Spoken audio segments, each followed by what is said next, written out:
Rima rojinera. En las perspectivas globales.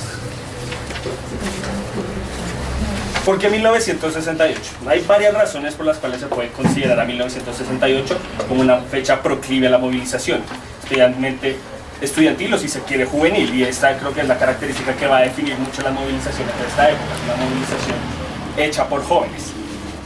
Por un lado, el mundo vivía plenamente la Guerra Fría, con todos sus posibles matices. Apenas en octubre de 1962 había ocurrido la crisis de los misiles cubanos, con el recién establecido gobierno revolucionario, que había recordado al mundo la amenaza de la destrucción nuclear.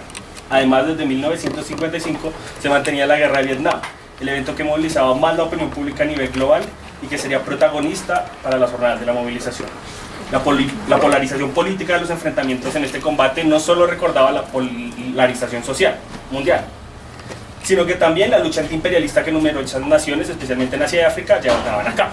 Entonces, en medio de este escenario, la generación de la década de los 60 se definió también por su postura contra la generación inmediatamente anterior, considerada autoritaria y heredera de la catástrofe de la Segunda Guerra Mundial, de la cual culpaba. El constante recordatorio de esta tragedia era algo que se vivía cotidianamente, a pesar de la aparente estabilidad de los gobiernos de Europa Occidental. Entonces tenemos que tener en cuenta que los jóvenes de los 60 son los que habían nacido durante el final de la guerra, durante el periodo de guerra. Eran los jóvenes que habían nacido directamente después de la generación que había luchado en la guerra. Y esto va a ser algo que va a marcar mucho la noción que se tiene de política en esa época. Por un lado, en Alemania, entre 1963 y 1965, se llevaron a cabo nuevos juicios de crímenes de Estado nazis, en Auschwitz, Treblinka y Sobibor. Estos tres son campos de concentración famosísimos, entonces se vivía mucho esta idea. Esto sumado a la impopularidad del canciller Kissinger, quien había sido partícipe del gobierno nazi, hacía que los jóvenes se refirieran a las personas en poder como la generación de Auschwitz, con la que no se puede hablar. Entonces veamos cómo desde el gobierno, desde las mismas personas que están en el poder, se genera un recordatorio completo de la generación de la Segunda Guerra Mundial, y pues existe un rechazo generalizado a esto. Se estaba viviendo todo el tiempo, no era algo que había pasado, no era algo que estaba en el pasado, era algo que estaba en el presente cotidianamente. El descontento con el gobierno en Alemania aumentó con el asesinato de Benno Honnerson, un estudiante que había sido asesinado en una protesta estudiantil en contra de la visita del Shah de Persia, el 2 de junio de 1967. Entonces, inmediatamente un año antes, se había generado toda una protesta en la visita del Shah de Persia. El Shah de Persia pues, era el jefe de Estado de Persa, un militar extremadamente autoritario, un régimen castreste, pues que había generado toda una serie de protestas en las cuales pues había muerto un estudiante y había iniciado un poco una ola de indignación en contra de un gobierno que no solo se consideraba heredero de Auschwitz, todavía nazista, porque el canciller había hecho parte del Partido Nacional Socialista, aunque según él a regañadientes, y pues se estaba en ese ambiente, estaba en un ambiente de crítica constante donde había fallecido un estudiante en un altercado, entonces se caldeaban mucho los actos. Por otro lado, en Francia gobernaba el general Charles de Gaulle, líder de la resistencia francesa durante la Segunda Guerra Mundial y quien había regresado a la política en 1959 tras una larga ausencia. Su elección inicialmente se centró en manejar la crisis de la independencia de Argelia, que concluyó con la efectiva separación en 1962. Después de esto, de Gaulle consolidó un gobierno conservador altamente intervencionista que buscaba convertir a Francia en una potencia moderna. Y yo creo que aquí se hace énfasis un poco en esa identidad de la juventud, porque si pueden ver en esta foto de General de Gaulle, es una foto de la alusión televisiva que hace el inicio del año 1968, pues ya es un tipo bastante viejo, estaría rondando sus 75, 74 años, un hombre completamente viejo, que genera un poco más ese distanciamiento por parte de los jóvenes o visibiliza un poco más esa brecha generacional que cada vez hace más evidente y que resulta importante para los movimientos del 68. Aquí pues en el lado izquierdo pues tenemos una foto de los juicios de Treblinka, cómo se transmitían masivamente a través de televisión alemana. Al otro lado del Atlántico, en Estados Unidos, estaba tomando fuerza el movimiento antiguerra, que presionaba por el regreso de las tropas nacionales en Vietnam. En medio del fortalecimiento de este movimiento, resaltaron la Student for Democratic Society, SDS, que se opuso al reclutamiento en campus universitarios en abril, y la Comisión Nacional de Movilización para terminar con la guerra de Vietnam, que coordinó una masiva marcha el 21 de octubre en la que también participaron grupos de tendencias anarquistas, como Up Against the Wall Motherfucker y Young International Party. Entonces aquí estamos, y esto ya es como la visión clásica que existe del 68 de la cultura hippie y la cultura antiguerra, pero que realmente estaba intentando organizarse para luchar en contra de lo que se consideraba pues el problema central de Estados Unidos, uno de los dos problemas centrales que en esa época tenía Estados Unidos, que era la guerra de Vietnam. Aquí pues vemos como las clásicas fotos también que se piensan, o las imágenes a las que hacemos evocación cuando pensamos en el movimiento antiguerra, y estas son de las marchas del 21 de octubre, la clásica de la flor en el arma del policía, pensando también en el coyuntural debate de abrazar o no a los en las marchas, todo esto pensémoslo en este contexto, y pues el sálganse de Vietnam. Estas dos organizaciones que les mencionaba, OPA Against the World Motherfucker y Youth International Party, son organizaciones que empiezan a surgir en los 60 de tendencia anarquista, pero no anarquista social y organizada, sino una inspiración tal vez más autonomista, que buscaban regresando un poco a esta espectacularidad de la propaganda por el hecho, pues tener grandes acciones que intentaban como movilizar un poco la idea. La primera organización pues era una organización más de artistas, mucho más vinculada al boom que empieza a tener el performance, y la segunda organización ya se consolida o se piensa como un partido político que lee o hacen una lectura muy positiva de que la mayoría del electorado estadounidense es joven, y por lo tanto si los jóvenes se unen por el simple hecho de ser jóvenes, pues pueden cambiar un poco la perspectiva política del país. Entonces ellos también organizan acciones irreverentes, si se quiere, espectaculares, un poco como lanzar de candidato presidencial a un cerdo, etcétera, etcétera. Entonces como que estamos en este momento, ese tipo de innovación, ese tipo de irreverencia. Un cerdo reciente, sí, muy chistoso. Pero pues ese tipo de irreverencia es el que se está manejando en esa época. También adquiría fuerza en Estados Unidos el movimiento por los derechos civiles, en marcha desde los boicot de buses en Montgomery en 1955 y liderado por el carismático líder cristiano Martin Luther King Jr. en su versión más moderada y masiva, o por Malcolm X, y luego de su asesinato en 1965, el Partido de Autodefensa de las Panteras Negras, en su versión mucho más combativa. Y ese es el otro gran problema de Estados Unidos en los 60, el problema de la lucha por los derechos civiles, y dentro del movimiento, pues por el uso o no de la violencia y la intervención o negociación con el Estado, que va a tener un papel fundamental más adelante en las protestas, como veremos del 68. Entonces ese es más o menos como un panorama a nivel un poco general. Esta primera parte vamos a hablar un poco de ese conocido centro de las protestas como Europa, Estados Unidos. Como les explicamos en el programa, pues más adelante vamos a tener espacio para discutir Latinoamérica, Colombia en específico, otras regiones. En esta sesión nos vamos a centrar un poco en eso. Y lo que vamos a pasar a hacer es identificar como ciertos procesos en ciertos países claves que van a contarnos un poco sobre cómo no solo el movimiento tuvo bastantes similitudes en varios países, sino que al mismo tiempo estaba muy altamente conectado. Entonces iniciemos con Italia. Desde enero de 1968 se venía adelantando una masiva movilización estudiantil en Italia, que había logrado paralizar a 36 universidades en contra de la reforma universitaria, criticada particularmente duro a partir de la modificación del proceso de admisión, que empezaba a cobrar cuotas para la admisión de la universidad. Estas jornadas de tomas tuvieron su punto más álgido en la conocida batalla del Valle Giulia, el 1 de marzo de 1968, cuando miles de estudiantes se movilizaron para tomar la Facultad de Arquitectura de la Universidad Sapienza de Roma y se toparon con la policía llamada por la administración universitaria. Los disturbios, sin embargo, tuvieron un duro rechazo por parte de la ortodoxia comunista italiana, que veía a los estudiantes como hijos de papi. Incluso llegaron a ser tachados de reaccionarios por personalidades famosas de la izquierda nacional, como el cineasta Pier Paolo Pasolini, augurando uno de los más grandes problemas de la movilización estudiantil en 1978. Y aquí tenemos un fragmento de la carta que le dirige Pasolini a los estudiantes, el Partido Comunista Italiano, a los jóvenes. Cuando ayer en el Valle Giulia pelearon con los policías, yo simpatizaba con los policías, porque los policías son hijos de pobres, vienen de las periferias campesinas urbanas.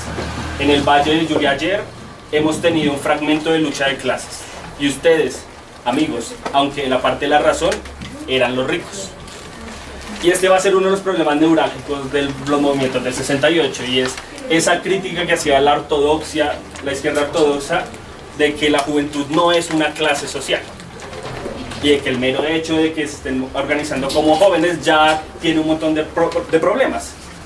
y en cierta medida tenemos que concederle un punto de ese análisis social, porque muchos de los jóvenes que se van a movilizar en estas universidades van a ser jóvenes de clase media, acomodados con la posibilidad de entrar a la universidad, y este va a ser uno de los problemas fundamentales, ¿no? No solo la derecha y los sectores más reaccionarios se van a preocupar porque una generación que aparentemente tiene todas las comodidades va a reaccionar de esta manera como reaccionando violentamente, sino en la izquierda política también se va a pensar eso, como en esa lectura de clases, ¿qué hacen esta creciente clase media, pequeña burguesía en la movilización? Y ese va a ser uno de los debates neurálgicos. La batalla del Valle Julia va a ser particularmente famosa pues, por la violencia desmedida, no solo de la policía, que como ven atacó con carabineros a los estudiantes, sino la respuesta violenta que tuvieron los estudiantes al mismo rechazo, ¿no? Entonces es una organización violenta, lo que se asocia y que después se va a asociar con el 68 van a ser pues, las volcadas de carros, los incendios, los molotov, todo el cuento. Entonces es un contexto violento.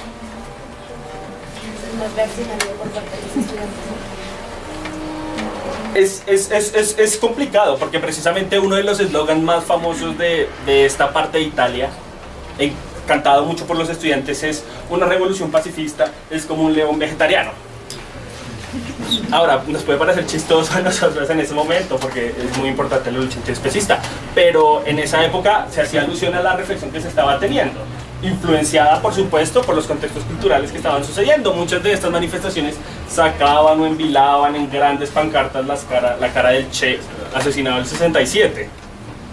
No a la guerra, sí a la guerrilla, era otro de los eslogans que gritaban. Entonces pensar un poco eso también, como esa forma como se organizaba la protesta estudiantil. Esta ola de movilizaciones, la italiana, se articuló con muestras de solidaridad internacional, como la manifestación de 1000 estudiantes que rodeó la embajada de Alemania Occidental en Roma, en protesta al intento de asesinato del líder estudiantil Rudi Dutsch. Y aquí pasamos a Alemania.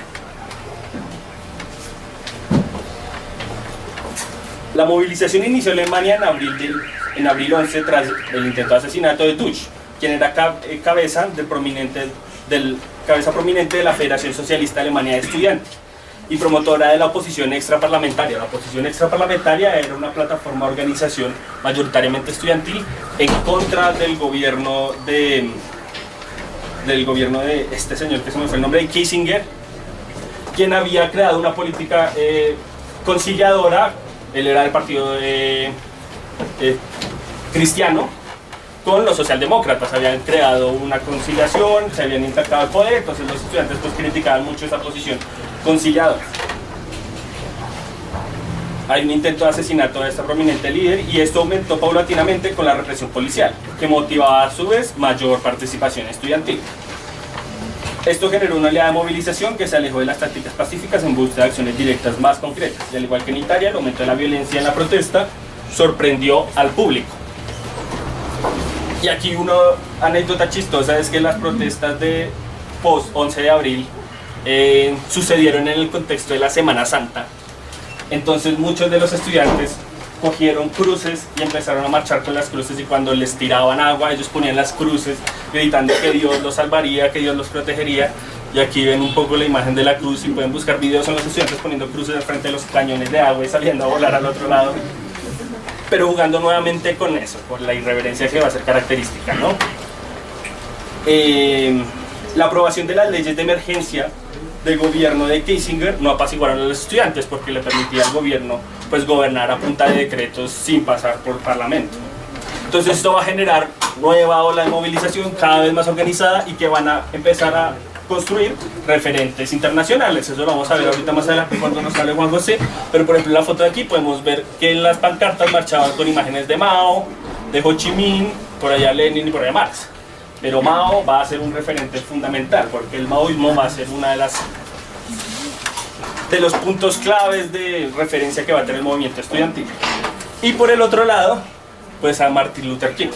Ya iremos a eso. También, al igual que en Francia, el sexo fue un elemento fundacional en las movilizaciones, especialmente de la mano de Común.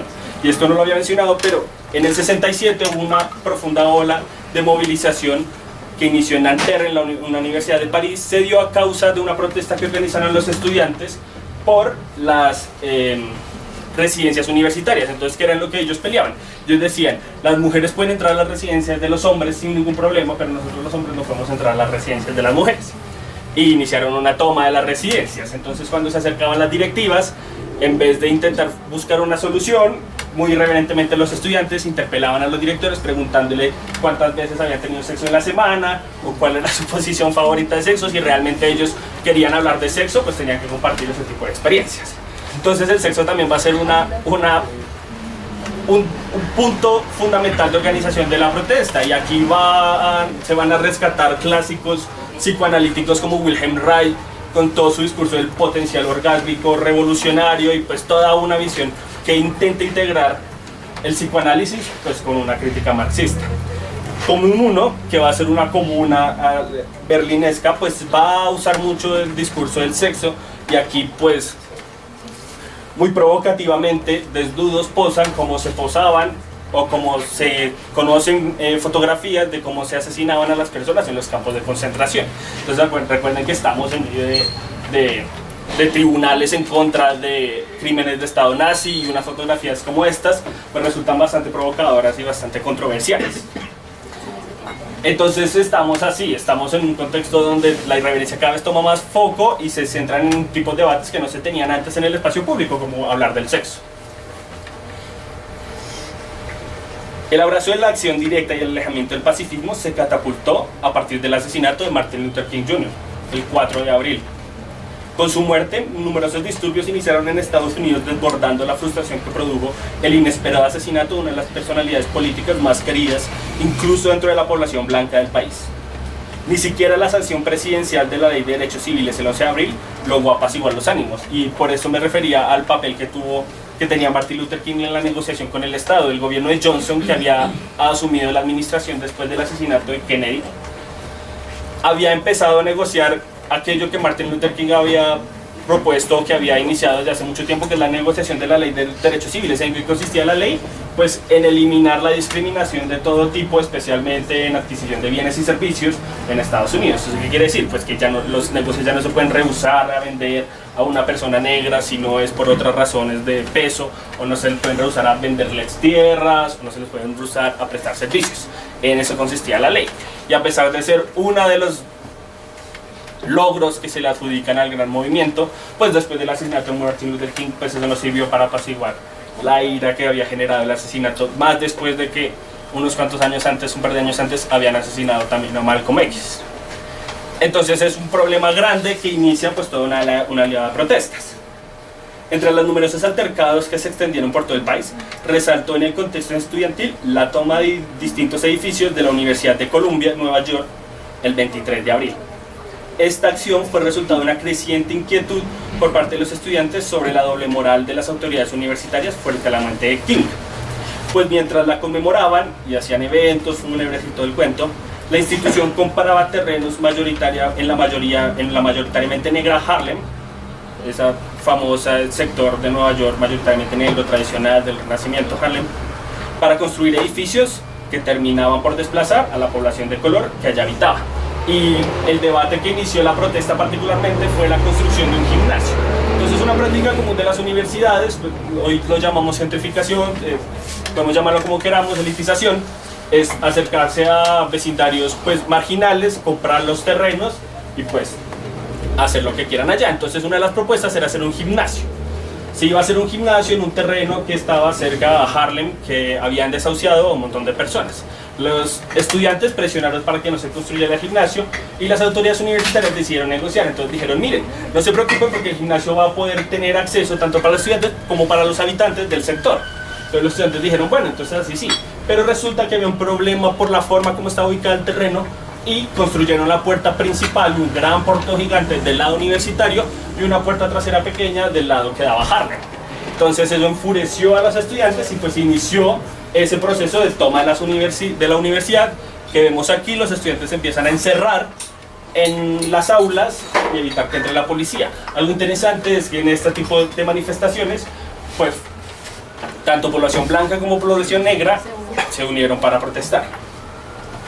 La movilización que esto inició, jalonada por SDS, la Students for a Democratic Society, que es una organización pues, de tendencia anarquista, si se quiere, horizontal, autónoma, llegó a extenderse hasta mayo y contó con la activa colaboración de estudiantes blancos y negros frente no solo a las políticas excluyentes de la universidad, sino a su colaboración abierta con la guerra de Vietnam. Y ese es otro factor importante. La universidad había creado un instituto de investigación que se encargaba de probar las diferentes armas y las diferentes bombas que después el ejército usaba en Vietnam. Entonces esto también alteraba mucho a los estudiantes y fomentó la movilización. Entonces aquí yo no se alcanza a leer, pero aquí por ejemplo este cartel dice: Columbia, la universidad, es la enemiga de la gente negra. Y aquí se dice zona libre, porque se empezaron a liberar las zonas y se empezaron a realizar pues sentadas, discusiones sobre los problemas que se estaban dando. Entonces pues esto va a ser como una tendencia de el movimiento del 68, las tomas de las universidades, y no para, las universidades no se tomaban para quedarse quietos, sino para iniciar las discusiones sobre estos problemas que estaban pues, que los estudiantes consideraban importantes. Eran como neutrales, son neutrales. Sí, zonas liberadas, entonces solo se permite el acceso a jóvenes, a estudiantes, se prohibía el acceso a la policía. Entonces vamos a ver cuál es la cuestión en Francia. En Francia se constituyó el 22 de marzo un movimiento homónimo después de la ocupación del edificio administrativo de la Universidad de Nanterre, la misma de todo el problema de las residencias estudiantiles, a causa de la detención de 6 miembros del Comité Vietnam Nacional en medio de ajetreadas jornadas de protesta contra la guerra. El movimiento se llamó Movimiento 22 de marzo. El movimiento, con fuertes influencias anarquistas antiautoritarias, logró generar un ambiente de cese de actividades con charlas que discutían, según ellos, los problemas fundamentales de nuestro tiempo. Entonces se organizaron grupos de estudio, como pueden ver aquí en esta fotografía, que se dividían en temas valiosos que había que discutir, como el capitalismo en el 68 y la lucha de los trabajadores, la universidad y la antiuniversidad, la lucha antiimperialista, la lucha de los trabajadores y los estudiantes en Oriente y Occidente, entre otros nombres bastante provocadores. Para ese entonces, la revista Noir et Rouge era una de las cabezas más visibles del anarquismo en Francia. Después del fracaso electoral de la Federación Comunista Libertaria en 1956, y se convirtió en un espacio en donde se podían publicar distintas discusiones que sucedían en este tipo de reuniones. El 3 de mayo se decidió cerrar la Sorbona en contra de las numerosas actividades que venían adelantándose por el movimiento 22 de marzo, que se extendió y no se quedó solo en Nanterre. Esto llevó a que los estudiantes se tomaran de nuevo la universidad y más tarde que las autoridades respondieran con el ingreso de la policía al campus, algo que no sucedía desde 1940. Y así como acá, pues el ingreso de la policía al campus universitario era considerado pues una violación de confianza, porque los campus eran considerados pues espacios seguros para los estudiantes. La intervención policial dinamitó enfrentamientos violentos que se extendieron hasta el 6 de mayo, día en el que un comité disciplinario juzgaría a 6 líderes del movimiento. Estas jornadas lograron establecer una de las primeras demandas del movimiento que se estaba gestando en las distintas universidades de la ciudad. La primera, la liberación de todos los detenidos durante los distintos enfrentamientos entre el 3 y el 6. La segunda, el desalojo de la policía del barrio latino, que era el barrio donde se encontraban la mayoría de universidades. Y la tercera, la reapertura de la Sorbona, que se mantenía clausurada. A través de estas demandas iniciaron las ocupaciones de plazas y edificios por jóvenes a lo largo de la semana. Rápidamente se formaron dos tendencias en el movimiento: una sindical, influenciada por organizaciones estudiantiles como la Unión Nacional de Estudiantes Franceses, que buscaba negociar con el gobierno, y una más autonomista, como el movimiento 22 de marzo, que buscaba presionar aún más y se encargó de fomentar la desbordante creatividad de eslogan que se asocia a la coyuntura. Entonces, a propósito de rayones nuevamente, tenemos aquí pues esos famosos eslogans muy románticos, si se quiere, pero que se asocian a la movilización. La primera, una bastante conocida: sobre el pavimento, la playa. Debajo del pavimento, perdón, la playa. La segunda, pues tal vez la más famosa: prohibido prohibir. Y la tercera, seamos realistas, demandemos, hagamos lo imposible. Entonces este nivel de romanticismo va a ser una de las características del movimiento y también va a ser uno de los puntos de crítica más fuertes, ¿no? La división del movimiento en una ala más sindicalista y en una ala pues mucho más espontaneísta se basa también en la reclamación que se le hacía a movimientos como el 22 de marzo, de cuál era el objetivo real de la movilización. de ahora que se habían movilizado, ya que se habían despertado, ya que se habían tomado las universidades, que era lo que buscaban. Y personajes irreverentes, y podemos entrar y si quieren ver las entrevistas en YouTube de personas como Daniel Cohn-Bendit, pues respondían a esas preguntas de que querían pues el fin del capitalismo. Algo con el que los sindicatos no negociaban y que pues a ese sector pues le parecía un poco, sí, loco, imposible. La primera, el sector sindicalista, logró acercar a la Conferencia General del Trabajo y a la Confederación Francesa Democrática del Trabajo, buscando una acción sindical común que hiciera presión para que el gobierno se diera a las demandas pues, que estaban por conseguir liderarse.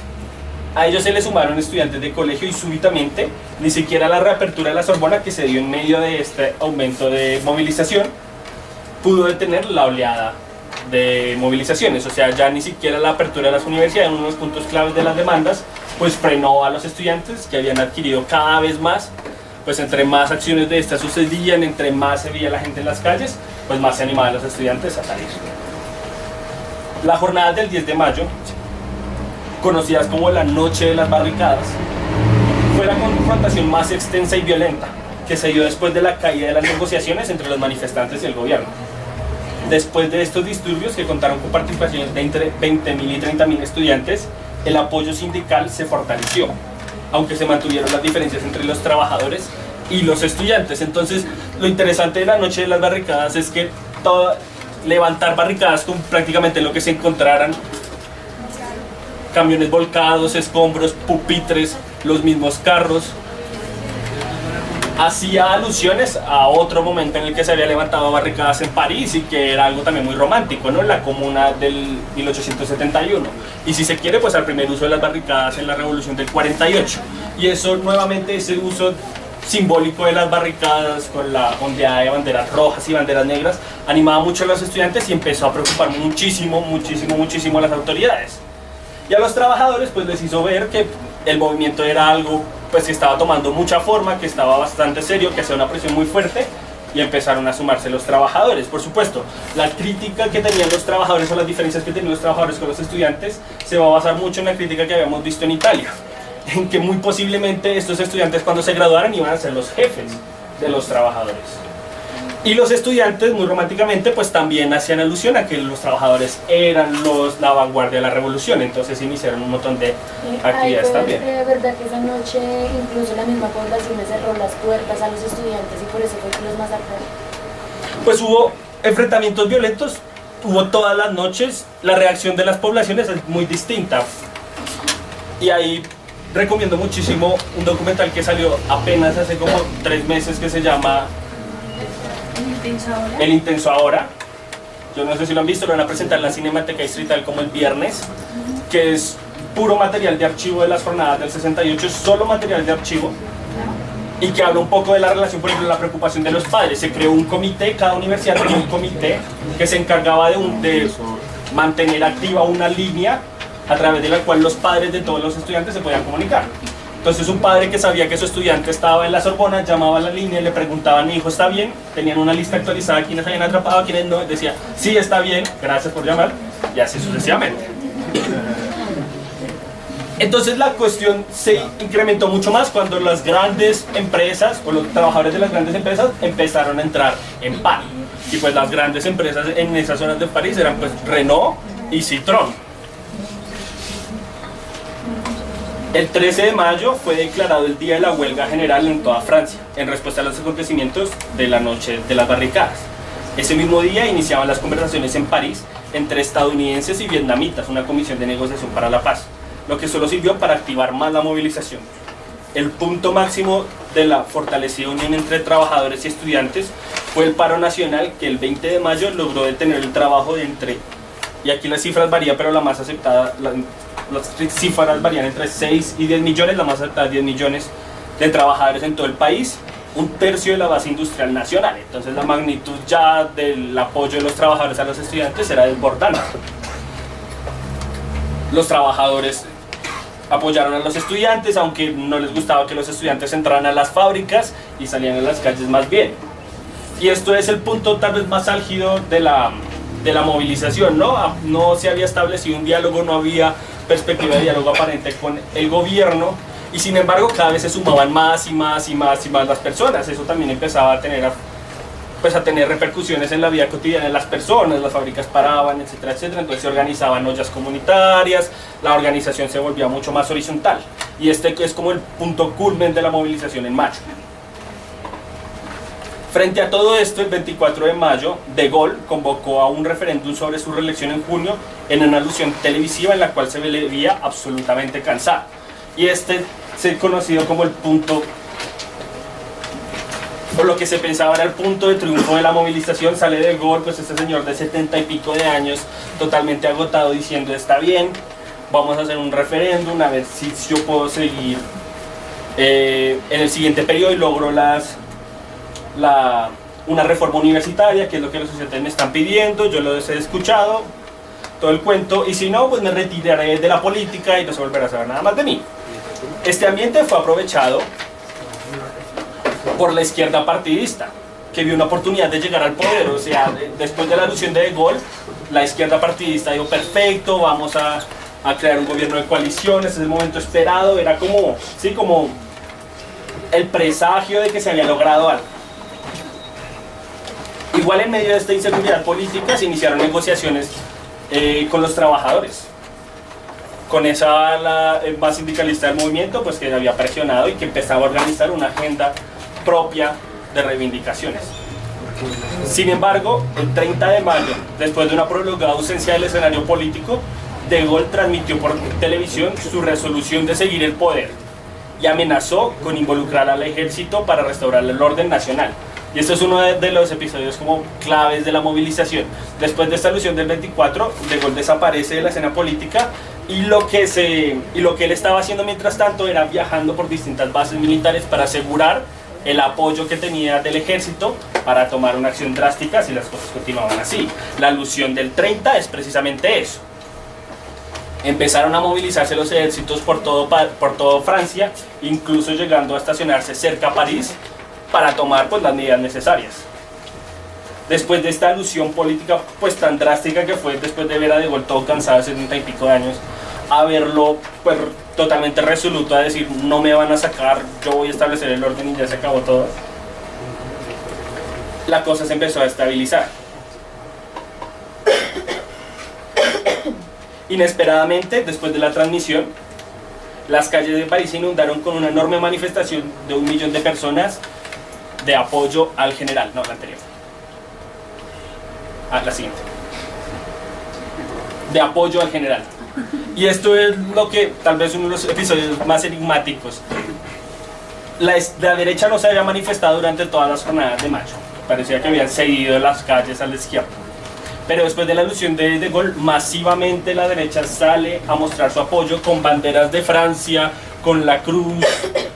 De Gaulle, nosotros te apoyamos, De Gaulle, no estás solo, De Gaulle establece el orden. Y esto va a ser, pues, por supuesto, un golpe profundamente moral, más que todo, a la movilización estudiantil, porque este es todo un sector que no habían interpelado, que pensaron que no iba a suceder y que sucedió de manera, pues, drástica. Con esta manifestación inició el declive de la protesta. Los sindicatos lograron pactar con el gobierno y la patronal un acuerdo, que entre sus logros más significativos estaba un aumento salarial del 35% al mínimo, del 10% a la media, y un aumento del tiempo vacacional. Aunque esto fue percibido como un fracaso por el sector estudiantil y una parte de los trabajadores. Este es uno de los logros del movimiento, y respecto a esto, pues, existen muchas perspectivas. La mayoría de estudiantes, por supuesto, decían que era una venta completa, que no se había logrado nada. Había un sector de los trabajadores que también creía que se había vendido, pero fue lo suficientemente poderoso, aunque esto fue percibido, fue lo suficientemente poderoso como para reanudar el trabajo en las fábricas, restándole mucha fuerza al movimiento, que poco a poco se fue apagando. Y este va a iniciar como el declive de las movilizaciones de mayo. Después de que los trabajadores regresan a las fábricas, el gobierno va a empezar a prohibir a las organizaciones, volverlas ilegales, especialmente el 22 de marzo, y los estudiantes van a poco a ir dejando de salir a las calles, hasta que se va a normalizar para mitad de junio, se va a normalizar completamente toda la situación. Va a haber últimos intentos, como esta este afiche que se va a empapelar como un último intento por parte de los estudiantes de evitar el regreso a la normalidad, y pues las ovejitas. Entonces, para adelante, al otro lado. Entonces, como para hacer un balance y darle la palabra a Juan José, la movilización de mayo del 68, particularmente en París, va a ser recordada por esa explosión de creatividad, ¿no? Esa desmedida fuerza creativa que se va a traducir pues, en sus eslogans, pero también en su propuesta gráfica, y que siempre va a ser criticada por su falta de criterio, ¿no? Esas reivindicaciones como anticapitalistas, antiimperialistas, por muchos sectores de la izquierda no van a verse como realistas, y sin embargo va a ser lo característico del romanticismo y de la forma como los asociamos nosotros las protestas del 68. Aquí tenemos esos ejemplos: la belleza está en la calle, eres joven, cállate, información libre, solidaridad entre trabajadores, obreros, campesinos, el debut de una lucha prolongada, la mierda eres tú, estos dibujitos de De Gaulle, ¿no? Por la nariz todo grande. Y eso va a ser como en todas estas protestas, la de Alemania, la de Estados Unidos, la de Italia, la de Francia, pues se va a mantener eso, pero siempre se va a mantener esa crítica, esa inquietud de si ser joven es lo único necesario para iniciar un proceso revolucionario. Por supuesto van a haber todos los debates, pero esto se sentía mucho, como les decía, esa brecha generacional. Con menos de 35 años lograron iniciar un proceso revolucionario tan grande que va a reflexionar un poco, va a contrastar un poco con esas figuras autoritarias del régimen como De Gaulle, como otros presidentes que se van a ver cansados, mayores, y que van a iniciar un poco más esa fractura generacional. Entonces, por ahora vamos a dejar hasta aquí, le doy la palabra a mi compañero. En esto, en un mejor mañana, más que en el discurso es pasar, danzar de la palabra a la acción. Unimos sueños, metas, formas de camino para construir un importante